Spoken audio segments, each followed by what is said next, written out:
In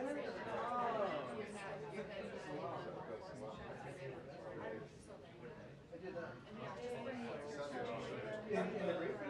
No, yeah. Or departure? But you should check that. He sends out. Well, I think he was talking about departure. I didn't see any email. I just worked here. Just say ultimately that ultimately has to stand. I'm not consulting against you, but I have to. Well, this is why I'm trying to figure out. No, I'm just saying he did say that, and I was confused by it myself, so I'm just bringing it to your attention. It's very short.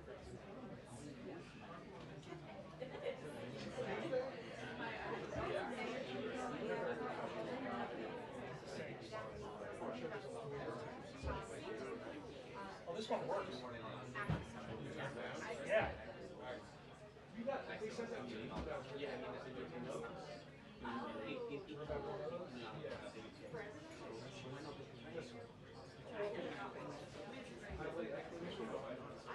Well, I think this is probably what, yes.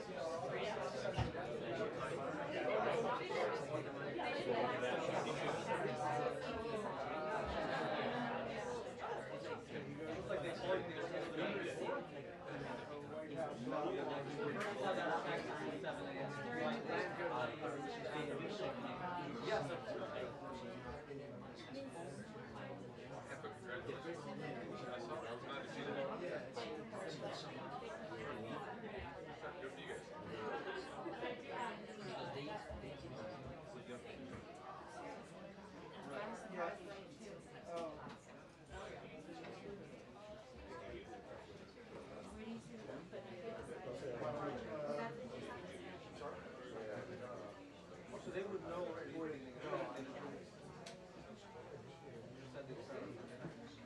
Well, let me show you the link here. There was literally something that said something literally now. Like this? No, it literally said, sentence literally said, whether it was here or here, it literally said,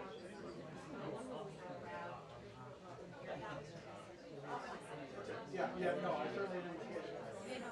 But again, like, for the South Law, the South Law. Are you able to say like, oh, I'm not going to be around? What was the That's Again, I don't know. I'm not, I don't know. I'll leave it at that. Okay. Are you here at the yeah, I don't know that we're definitely not me.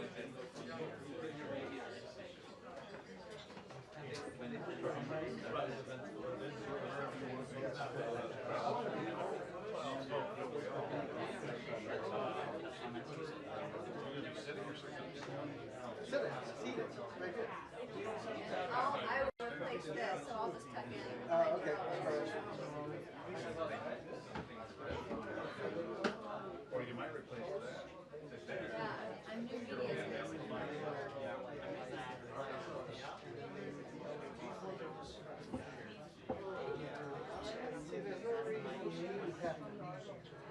Say again. There's no reason meetings has to be I here. have no idea what they are or who they belong to, so I'm going to agree with you.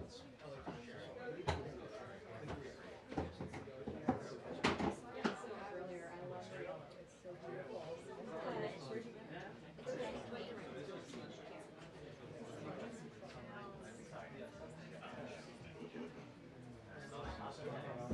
Oh, I'm great.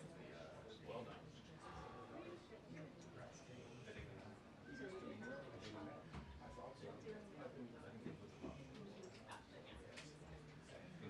They should double down.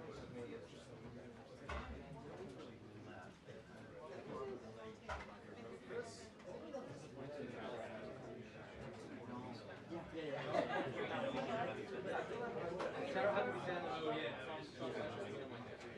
Oh, I'm in free. Yeah, I work for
air conditioning works.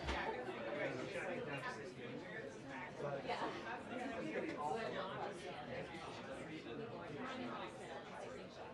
You're like, no, I don't need a back rest.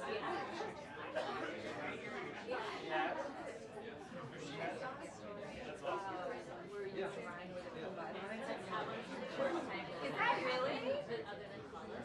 That's it. It was adorable. I know. I got us started where I was.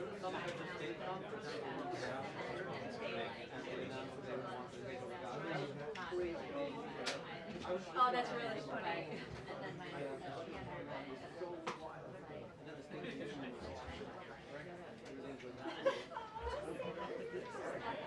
yeah,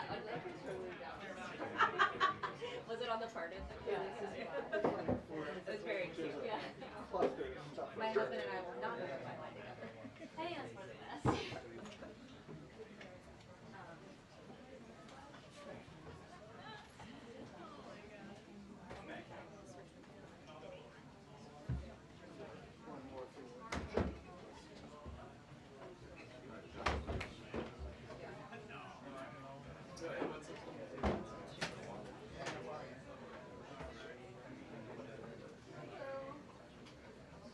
yeah, we gonna sit in there?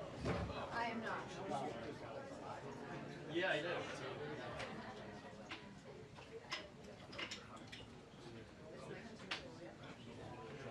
Oh, yeah. Thank you, sir. Well, I mean, it's like, That is absolutely me. yeah, yeah. Oh, yeah. Yeah, no, it was but they didn't mean About what? You said 600? Yeah, I'll wait. Everything's overpriced.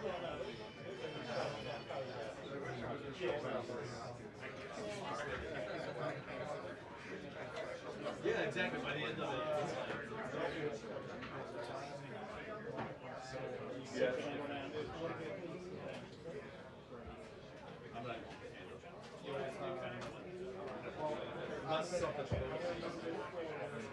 I guess they're doing yeah, exactly. Yeah.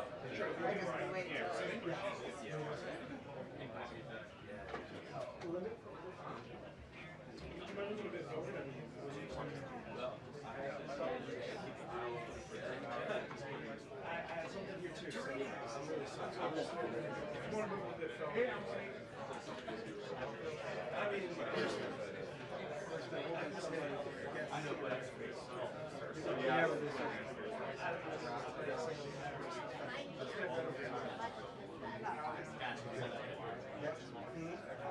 no, they bring in a new media person. So there's special. Where's someone going to say that?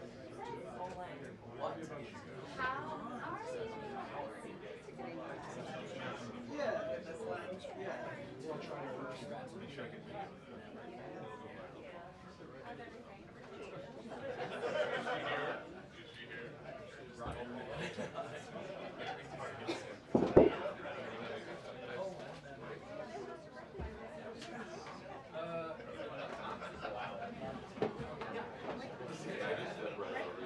May release in position. Thank you. Hello.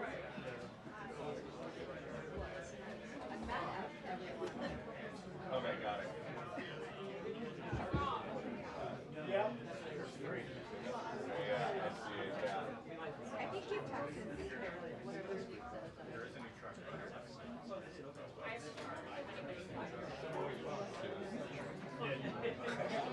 Sorry, one second. There was only a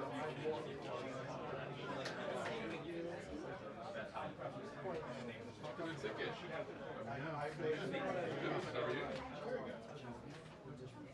I've been missing you, but I haven't been missing that shit. yeah, I got it there. It's a problem that could be fixed. Very great. Yep, I'm all set. No, I'm not saying that.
Exactly.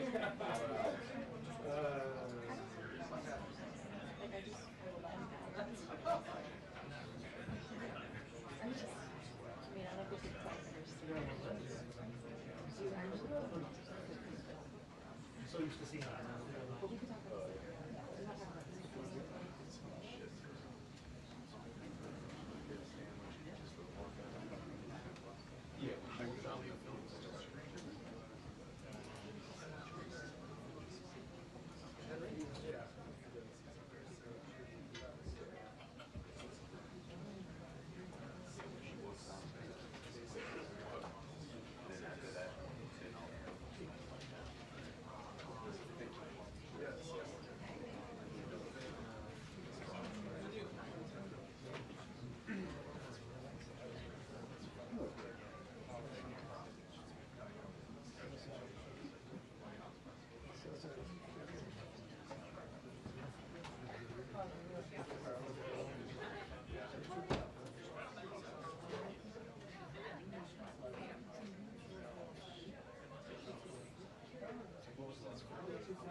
Wait, so did you go?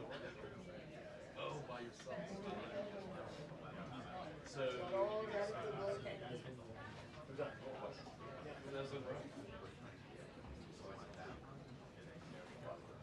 I keep it wide.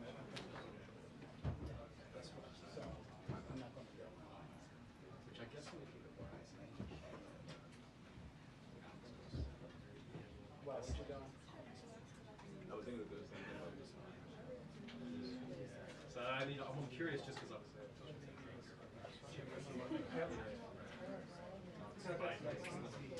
yeah.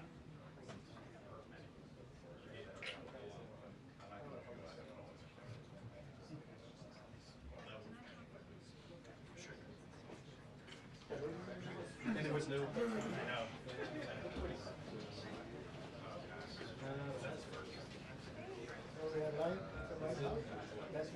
Yeah, so it was like not on high stakes. Yeah. Once again, because they want to live the White House, waiting for the White House Press Secretary that report is awesome.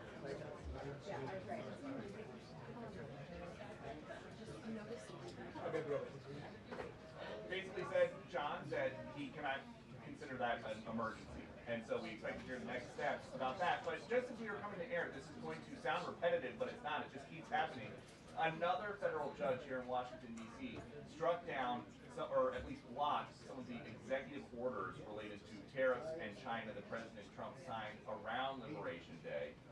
And so now those are on hold too. So if you're keeping score at home, basically everything that they've been trying to do here has been determined by various federal judges throughout the country to be illegal in some way. And so they are really making the White House counsel's office earn their paychecks the last couple of weeks. We hope to hear what is next for these tariffs that are now the centerpiece of President Trump's economic agenda, if the tariffs might not be legal and if they wind up going away. How does that affect negotiations? Karoline Leavitt should tell us in a couple minutes. Also, what's next for DOGE? We learned last night, once everybody got home, that Elon Musk was beginning the process of off-boarding. So he's not around anymore. We heard him complaining about the big, beautiful bill because he didn't think that bills could be big or beautiful, kind of as something that he did not think was consistent with DOGE cuts. But at least as far as we know, kind of an Irish goodbye for Elon Musk. He was one of the most visible faces of the administration to date, from January 20th until now, but it seems like he has gone out without a big send-off. Josh?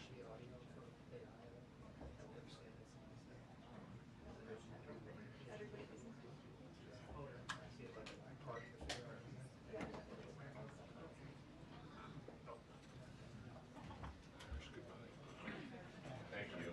It's the only way. Do you think that's the last time you're going to hear me talk about that? No.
I mean, New Jersey.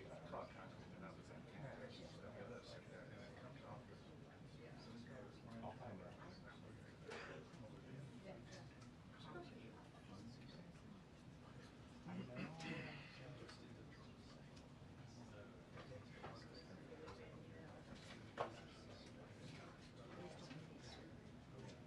Oh, well, too late for that. That's fine. I mean, because I'm sure that's not accurate. Not today yet, but I just haven't appeared publicly.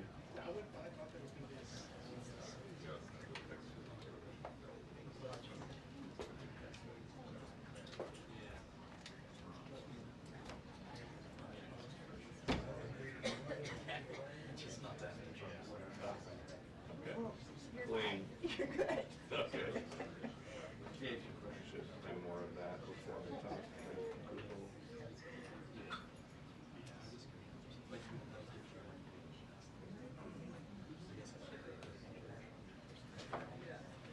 Yeah, that's all I did. I couldn't just look at my phone.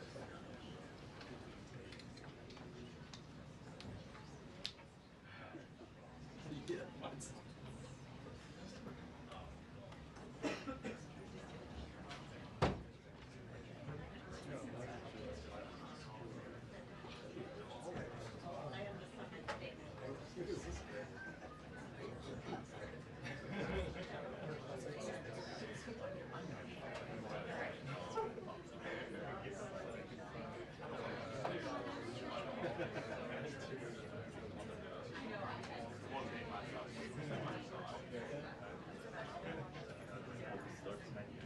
Yeah, right.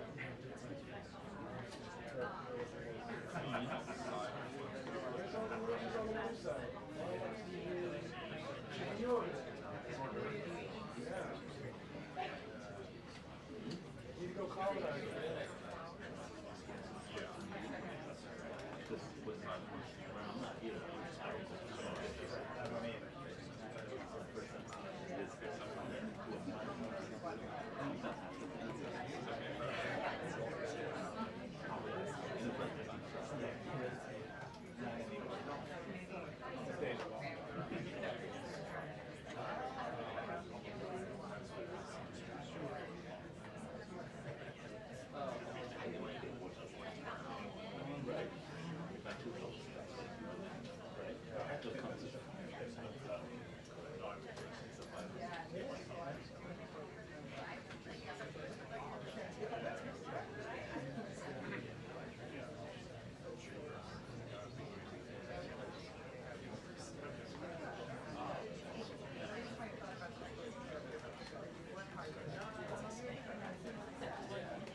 Hey, did you see my text?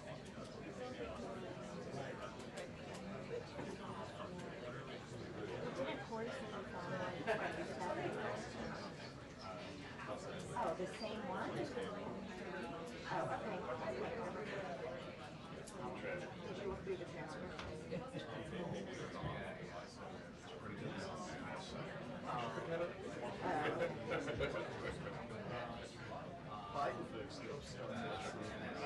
Yeah, sometimes.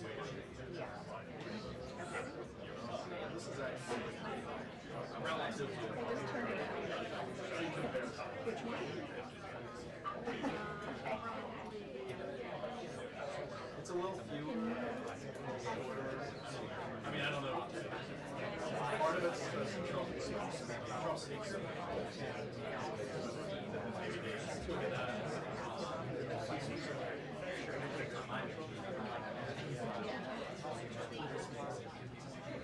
Well, he likes talking.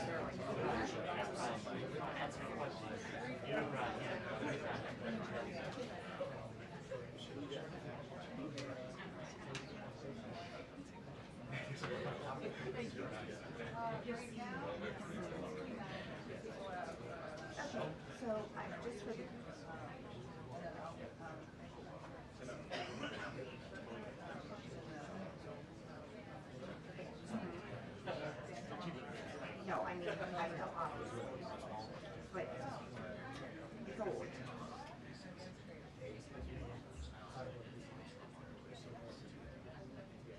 Yeah, okay.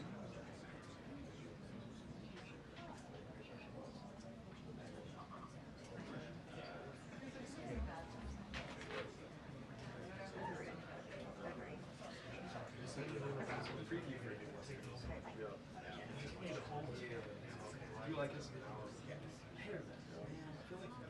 I believe it. 2 minutes until the briefing. 2 minutes until the briefing. I used to love it.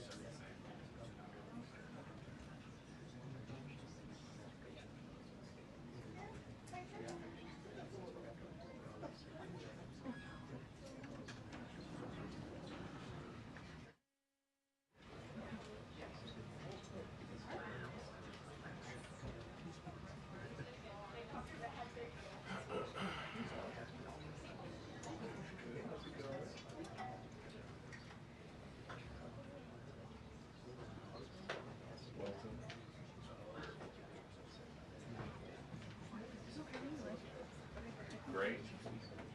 Just 6 weeks today for the baby and 13 and a half pounds. Okay.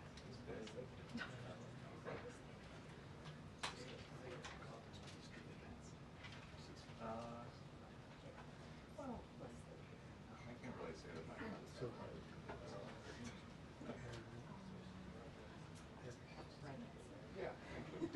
I'm kidding.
he or she. Hello, everybody. There you go. How are you? Wow, a packed room today. Last night, the Trump administration faced another example of judicial overreach. Using his full and proper legal authority, President Trump imposed universal tariffs and reciprocal tariffs on Liberation Day to address the extraordinary threat to our national security and economy posed by large and persistent annual U.S. goods trade deficits. The United States has run a trade deficit of goods every year since 1975. In 2024, our trade deficit in goods exceeded $1 trillion. Everybody agrees this is unacceptable. President Trump is delivering on his promise to fix this problem, and he has taken a long overdue and much needed bold stance for American workers after decades of our manufacturing base being hollowed out. The president's rationale for imposing these powerful tariffs was legally sound and grounded in common sense. President Trump correctly believes that America cannot function safely long-term if we are unable to scale advanced domestic manufacturing capacity, have our own secure critical supply chains, and our defense industrial base is dependent on foreign adversaries. 3 judges of the U.S. Court of International Trade disagreed and brazenly abused their judicial power to usurp the authority of President Trump to stop him from carrying out the mandate that the American people gave him. These judges failed to acknowledge that the President of the United States has core foreign affairs powers and authority given to him by Congress to protect the United States economy and national security. Congress had created the National Emergency Act to provide the congressional framework to strike down improper IEEPA use, and any questions over whether President Trump improperly imposed these IEEPA tariffs were already adjudicated in Congress following Liberation Day. Congress firmly rejected an effort led by Senator Rand Paul and Democrats to terminate the president's reciprocal tariffs. The courts should have no role here. There is a troubling and dangerous trend of unelected judges inserting themselves into the presidential decision-making process. America cannot function if President Trump, or any other president for that matter, has their sensitive diplomatic or trade negotiations railroaded by activist judges. President Trump is in the process of rebalancing America's trading agreements with the entire world, bringing tens of billions of dollars in tariff revenues to our country, and finally ending the United States of America from being ripped off. These judges are threatening to undermine the credibility of the United States on the world stage. The administration has already filed an emergency motion for a stay pending appeal and an immediate administrative stay to strike down this egregious decision. But ultimately, the Supreme Court must put an end to this for the sake of our Constitution and our country. With Congress returning next week, it's critical that Senate Republicans maintain the momentum and quickly pass the One Big Beautiful Bill. The One Big Beautiful Bill will truly make America safe and prosperous. The One Big Beautiful Bill includes the largest border security investment ever. That's why the law enforcement groups are lining up to encourage its swift passage. The National Fraternal Order of Police, the largest police union in the country, just endorsed key provisions of the bill. The FOP president announced their strong support, saying the One Big Beautiful Bill Act is more than legislation. It is a promise kept to the public safety officers across the country and a bold step toward an economy that respects, rewards, and uplifts the people who keep it safe. And the National Border Patrol Council, which represents nearly 20,000 Border Patrol agents, hailed the legislation as well.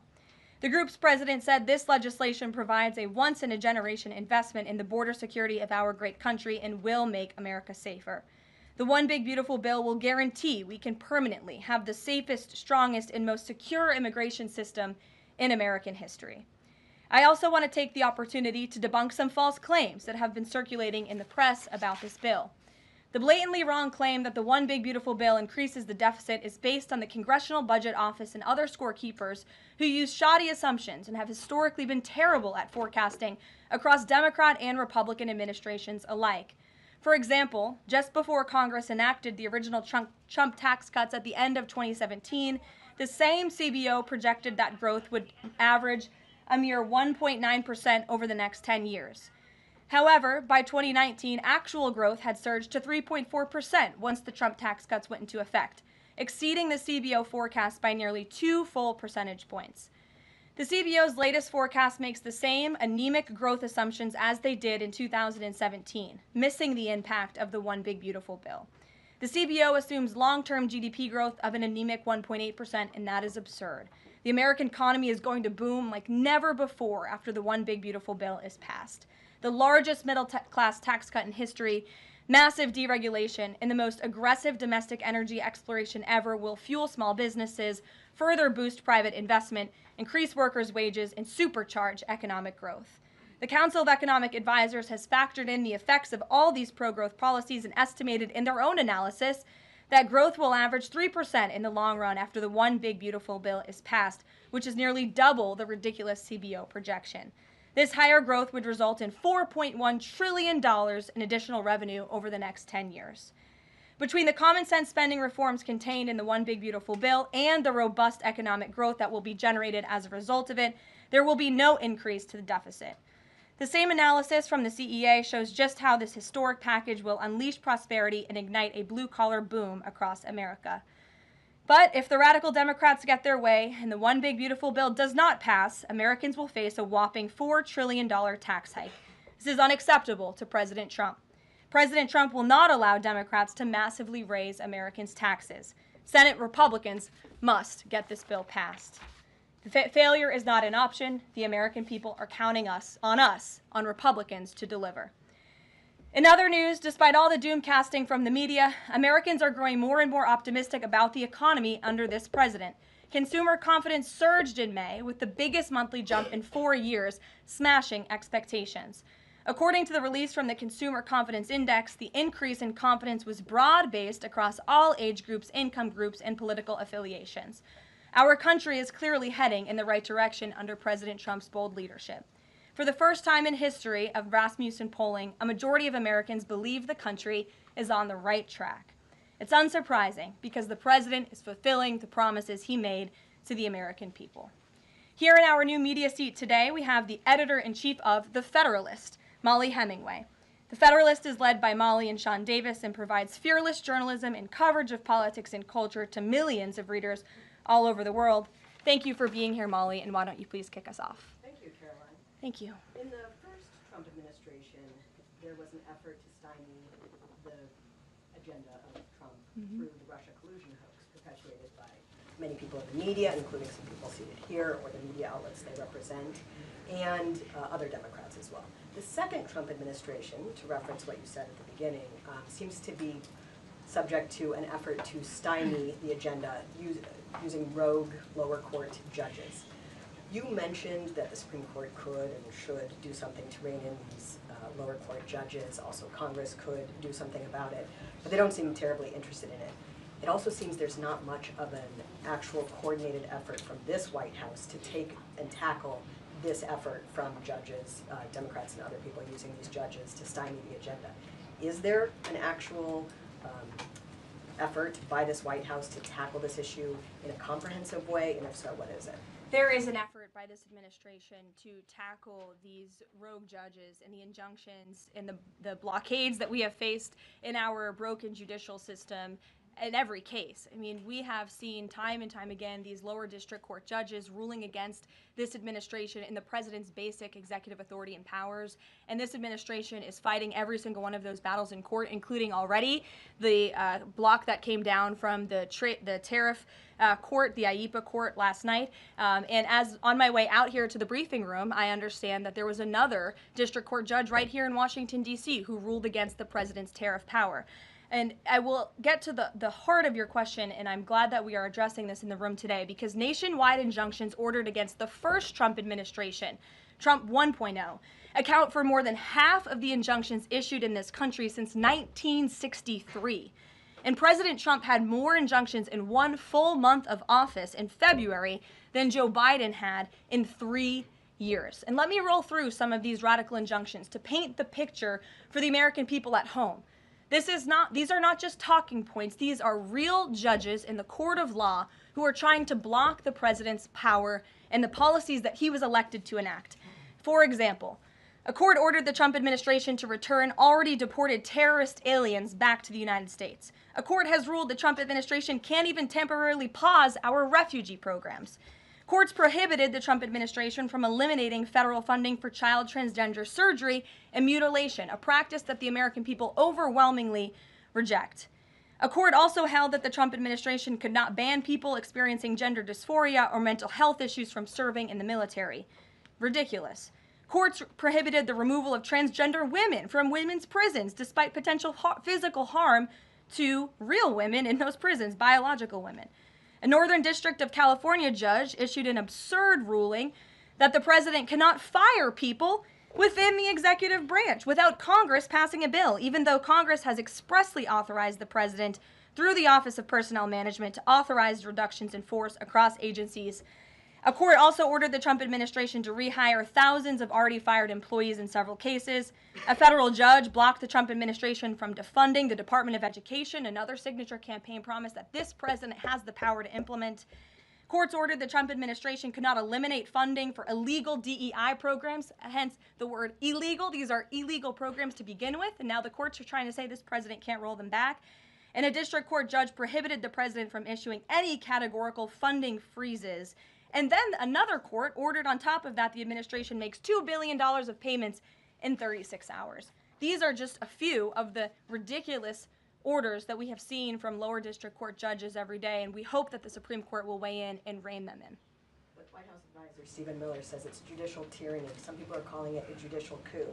You're saying you're responding to each and every one of these actions, efforts by these judges to delay or thwart the implementation of the agenda, but is there going to be anything more than that, or is it just going to let this operation continue, even though it could delay everything for years until the presidency is over? The administration is operating under the directive given to from the president that we need to comply with the court's orders. He's made that very clear, but we're going to fight them in court, and we're going to win on the merits of these cases because we know we are acting within the president's legal and executive authorities. And thanks for being here. Gabe. Thank you, Caroline. Question on tariffs, but first actually some foreign policy news, some breaking news. Some local Israeli media is reporting that Prime Minister Netanyahu told hostage families that he's accepted a 60-day truce offer. So can you confirm, have Israel and Hamas agreed to a truce? I can confirm that Special Envoy Witkoff and the president submitted a ceasefire proposal to Hamas that Israel backed and supported. Israel signed off on this proposal before it was sent to Hamas. I can also confirm that those discussions are continuing, and we hope that a ceasefire in Gaza will take place so we can return all of the hostages home, and that's been a priority from this administration from the beginning. I won't comment further as we are in the midst of this right now. So to be clear, you don't know if Hamas has accepted it yet? Not to my knowledge, but certainly if that becomes the case and this ceasefire goes into effect, you'll hear it directly from myself, the president, or Special Envoy Witkoff. On tariffs, Kevin Hassett earlier this morning, he brushed off a legal ruling and called it a hiccup, and he said that trade deal negotiations would continue. Why would other countries continue these trade deal negotiations given the ruling? Because other countries around the world have faith in the negotiator-in-chief, President Donald J. Trump. And they also probably see how ridiculous this ruling is, and they understand that the administration is going to win, and we intend to win. We already filed an emergency appeal. We expect to fight this battle all the way to the Supreme Court. These other countries should also know, and they do know, that the president reserves other tariff authorities, Section 232, for example, to ensure that America's interests are being restored around the world. But I can confirm that our ambassador for trade, Jamison Greer, already heard from countries around the world this morning who said they intend to continue with these negotiations. Peter. Thank you, Caroline. So many of the president's plans right now are being blocked by courts. If the courts are going to be the ones who are shaping policy, does the president wish he would have just become a judge instead?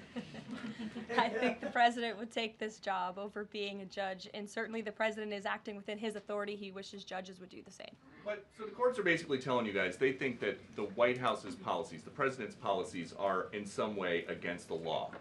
So why can't President Trump ask the Republicans that control the House and the Republicans that control the Senate just to make a new law? Well, these laws have already been granted to the president by the Constitution and by laws that have been previously passed. I'll give you another example. For instance, we've been blocked in court for the revocation of visas from individuals who have the privilege of studying in the United States of America.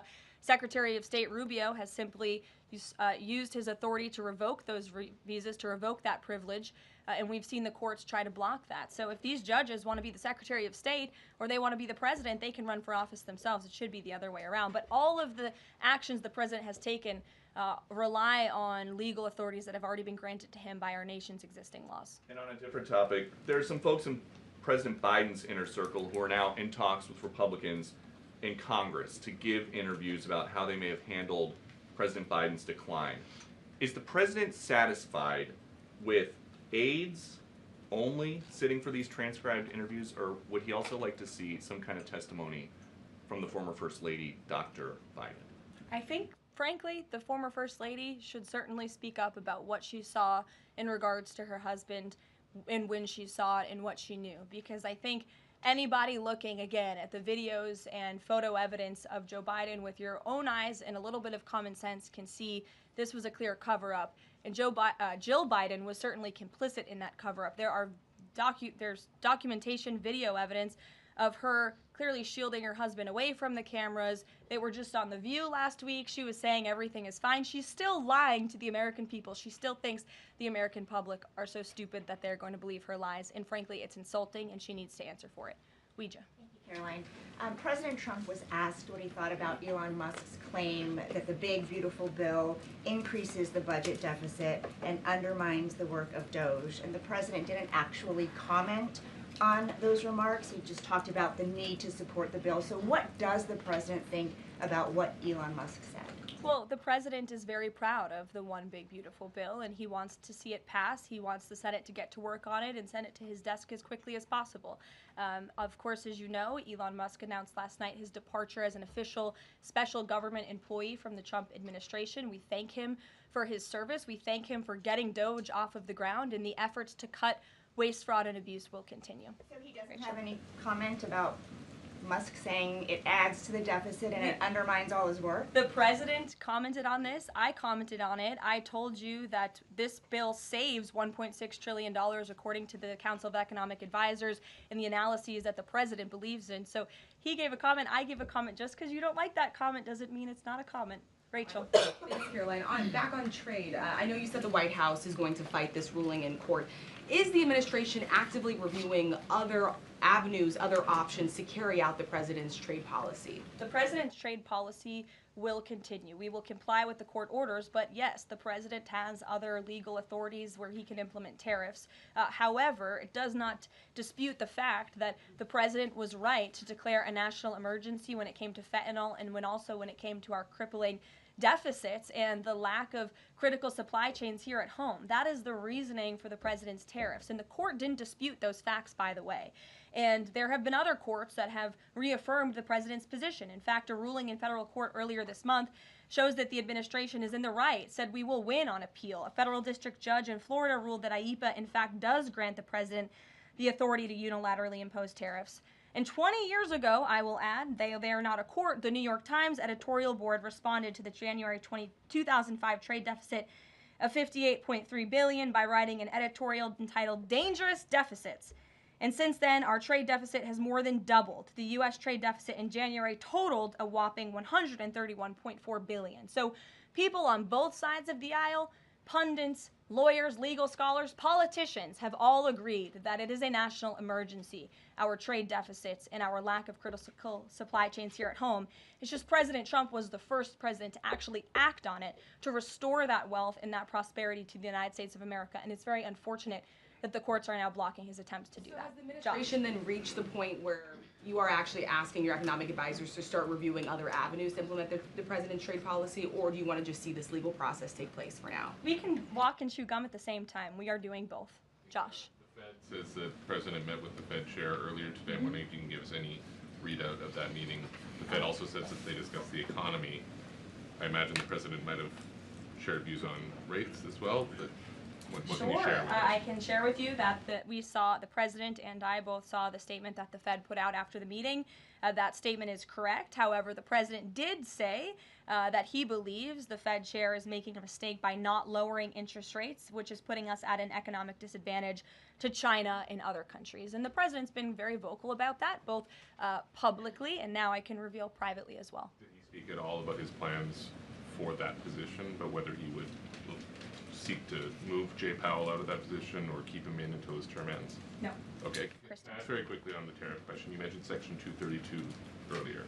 Are you suggesting that you might sort of speed up some of the existing 232 investigations, or are you talking potentially using 232 as a replacement power if this ruling doesn't go your way? Of course, you hope it does. I'm not suggesting that. I'm just simply stating the fact that the president has other legal authorities he can use to implement tariffs, and the administration is willing to use those. As you know, we already have applied Section 232 tariffs on specific industries. Thank you. Yep, thank you. President Trump said that he needed 1.5 to 2 weeks to determine whether or not he believed Vladimir Putin wanted peace.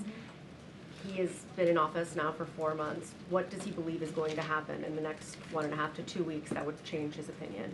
Well, it is my understanding and it is our hope that Russia and Ukraine will engage in direct talks and negotiations next week in Istanbul, and we believe that meeting is going to take place, and that is a meeting the president encouraged and urged for these two sides to come together and negotiate directly. And the president has been clear from the very beginning of this conflict that he wants to see this conflict solved on the negotiating table, not on the battlefield, and he's told that to both leaders, again, both publicly and privately. So hopefully next week it will move the ball forward in this. Is going to participate in those conversations? We will let you know if the president plans to send a representative. I'm not tracking that at this time. Kelly in the back. Thanks, Caroline. Sure.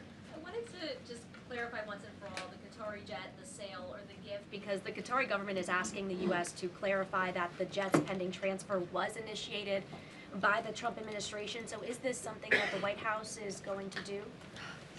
The amount of questions we've received, and we've been incredibly clear, and I have answered this, the president has answered this, the Department of Defense has answered this. This is a government-to-government gift transfer from the Qataris to the Department of Defense, to the United States Air Force. It is now in their hands, and for further details on where that stands, I would defer you to the Department of Defense and the United States Air Force. I have nothing more for you on that. Deanna. Thanks, Caroline. 2 questions, one on Big Beautiful Bill, one on immigration. Sure. Yesterday, Trump said, we will be negotiating that bill, and I'm not happy about certain aspects of it, but I'm thrilled by other aspects of it. Wondering if you could, share any specifics on that. And in immigration, do you know how many illegal migrants have taken Trump's voucher program so far and have deported themselves? I believe it's in the thousands of those who have chosen the easier route of self-deportation, and we certainly encourage all illegal aliens who are present within our homeland to take that option. It's a much more pleasant option than being deported, and we will deport you if you're here illegally. That's our intention. As for the first question, what the president was speaking about is how this is a great bill. However, it has come as a result of a hard negotiation. It's difficult to get things done on Capitol Hill, but thanks to President Trump, this bill is moving in the right direction. And thanks to House Republicans and the leadership over there as well, who did a great job mediating both sides of the caucus to move this bill to the Senate. And now the president, again, has told his friends on the Senate side and is already engaged in those conversations to get that bill back to his desk as soon as possible. Sure. Has this administration been briefed about the incident that happened in Gaza on Tuesday during the rollout of the Gaza Humanitarian Foundation distribution of aid to Palestinians there? And should there be a ceasefire, will this administration continue to rely on this foundation for the distribution of aid to civilians? Are you referring, what incident are you referring to? Tuesday, when the aid was rolled out to Gaza for the first time in many months, and meals and food was given to hungry people thanks to President Trump. Yes, we were briefed on that plan. The president was the reason that aid went into Gaza, and he got the Israelis to support that plan. And I would add that the previous administration rejected such a plan to ensure that these starving and devastated people in the Gaza Strip were given humanitarian aid and assistance. And it was the previous administration that tried to build this pier, if you all remember it. It was brought to my attention this morning, and I thought that's a good point. Why don't I bring that up? Because there's been so much criticism. In fact, it was on the front page of a newspaper this morning about the criticism for this president having a humanitarian heart and giving people badly needed food and supplies. Nobody wanted to talk about how the previous administration failed in that endeavor. They built this pier that cost $230 million. It lasted about 20 days, and more than 60 U.S. service members were injured, as a part of this floating aid pier that did nothing for the people of Gaza. The president is opening up his humanitarian heart to get aid into the region while his team simultaneously negotiates a ceasefire and the return of all hostages. We are moving the ball forward in a positive direction for all people. The president wants to see peace for all people. Jasmine. Thanks so much, Caroline. A notice investigation found that the Hallmark Maha Commission report that was released last week cites studies that appear to not exist. We know that because in part we reached out to some of the listed authors who said that they didn't write the studies cited. So I want to ask, does the White House have confidence that the information coming from HHS can be trusted? Yes, we have complete confidence in Secretary Kennedy and his team at HHS. I understand there were some formatting issues with the Maha report that are being addressed, and the report will be updated, but it does not negate the substance of the report, which, as you know, is one of the most transformative health reports that has ever been released by the federal government and is backed on good science that has never been recognized by the federal government. Follow-up, can you talk about what tools or research goes into production of these kinds of reports? For instance, is it AI that's used to put together these reports now? I can't speak to that. I would defer you to the Department of Health and Human Services. What I know is just what I told you. Lindsay. Caroline. Many small businesses that we've talked to since the tariffs have been in place have said what would really help them is a long-term plan so that they can catch up. In light of what's happened now, this trade war with the courts, how will that impact this 90-day window? Will you guys be adjusting that? And how can you help relieve some of these small businesses?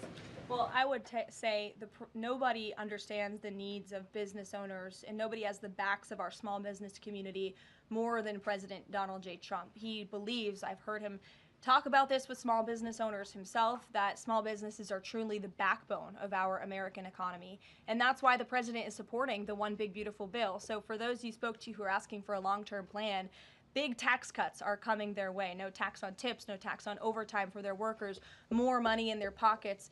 Their bottom lines will be larger. They can pay their people more. Wages are going to go up. Inflation will continue to come down. We've already seen energy prices plummeting as a result of this president's economic and energy agenda that he has been implementing across the federal government, reducing burdensome regulation. All of that is good news for small business owners across the country. That's why they strongly support the president, and that's the Trump economic plan that is underway. And again, you're emphasizing, I believe, the need to pass the One Big Beautiful Bill, and the president wants to see that happen. Sure. Will you still work within that 90-day window for these trade negotiations? Does that still stand? Again, as far as we're concerned, our trade agenda is moving forward, and we've already heard from countries around the world today who will continue to negotiate in good faith with the United States so we can cut good trade deals on behalf of the American people, and we fully expect to win this case in court. Sure. On Golden Dome, the president put out this number of $61 billion. How did he arrive at that? Is that the number it will cost to protect Canada, and is it negotiable, or where did it come from? I can certainly ask the president, and I can check in with our research team, and we'll get you the facts on that number. But the Golden Dome is certainly a significant investment in our nation's national security and homeland security to protect Americans, all of you in this room, from future threats. Have the Canadians been talking in good faith about paying to be in it? I know they've expressed some interest. Well, the president has certainly expressed to the Canadians how we are essentially subsidizing their national defense. He brought it up in his meeting with their new leader here, and as you know, we'll be traveling to Canada next month for the G7, so I expect that topic of discussion to come up on that trip as well. Sure. Hey, thanks, Caroline. There was a May Day USA rally in Seattle that happened over the weekend that developed into some protests and riots. The Seattle Mayor Harrell said that it was a far-right rally held here to provoke a reaction by promoting beliefs that are inherently opposed to our city's values, which he defined as LGBT values. I know the FBI is looking into this, but has the president reached out to the mayor at all, asked him to apologize for this, and is this something that the administration would consider an example of anti-Christian bias? I'm not aware of that case. I know the FBI is looking into it, but I'm not aware of any phone calls the president may or may not have made to the mayor of that city. And then on DOGE, we know that Elon Musk is leaving. Do you have an updated leadership structure for who is leading the group? Is Russ Vought involved? And what is its new mission now, if any? Well, the entire cabinet is involved, and I spoke to the president about it this morning, and the entire cabinet understands the need to cut government waste, fraud, and abuse, and each cabinet secretary at their respective agencies is committed to that. That's why they were working hand in hand with Elon Musk, and they'll continue to work with the respective DOGE employees who have onboarded as political appointees at all of these agencies. So surely the mission of DOGE will continue, and many DOGE employees are now political appointees and employees of our government, and to the best of my knowledge, all of them intend to stay and continue this important work. Is there a DOGE leader taking the place of Mr. Musk? Well, again, the DOGE leaders are each and every member of the president's cabinet and the president himself, who is wholeheartedly committed to cutting waste, fraud, and abuse from our government. Michael. Thank you, Caroline. There's conflicting reports out of the Middle East right now. Saudi television network Al Arabia is saying that Israel and Hamas have agreed to a 60-day ceasefire.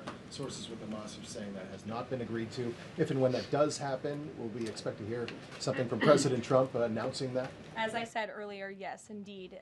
If there is an announcement to be made, it will come from the White House, the president, myself, or Special Envoy Witkoff.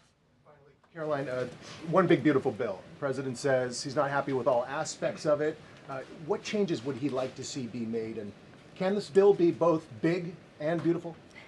It is a one big beautiful bill, as the name rings true, and the president, as I said, is currently working with his friends in the Senate who have some recommendations for the bill. Those negotiations and discussions are continuing, but the president's ultimate priority is to get this bill back to his desk for signature.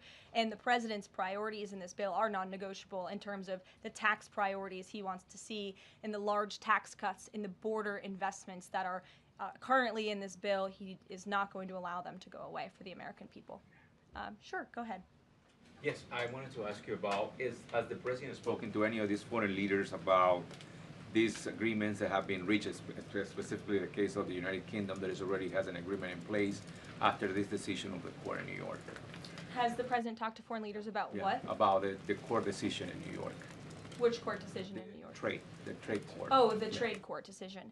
He did speak to the leader of Japan this morning, and he said that was a very good call and a good discussion. And as I said, the president's cabinet, Secretary Lutnick, Secretary Bessent, and Ambassador Jameson Greer have all been in touch with their counterparts in countries around the world to let them know the United States will still be at the negotiating table, and we still expect countries around the world to treat us fairly. Again, I will just close by saying that how ridiculous it is that we have been ripped off, our middle class has been hollowed out, our manufacturing base has left and gone overseas, jobs have been offshored, and now no court did anything about that. No court did anything about hundreds of thousands of people being put out of work, about thousands of factories being closed down, about our deficits going to dangerous levels, as the New York Times has said.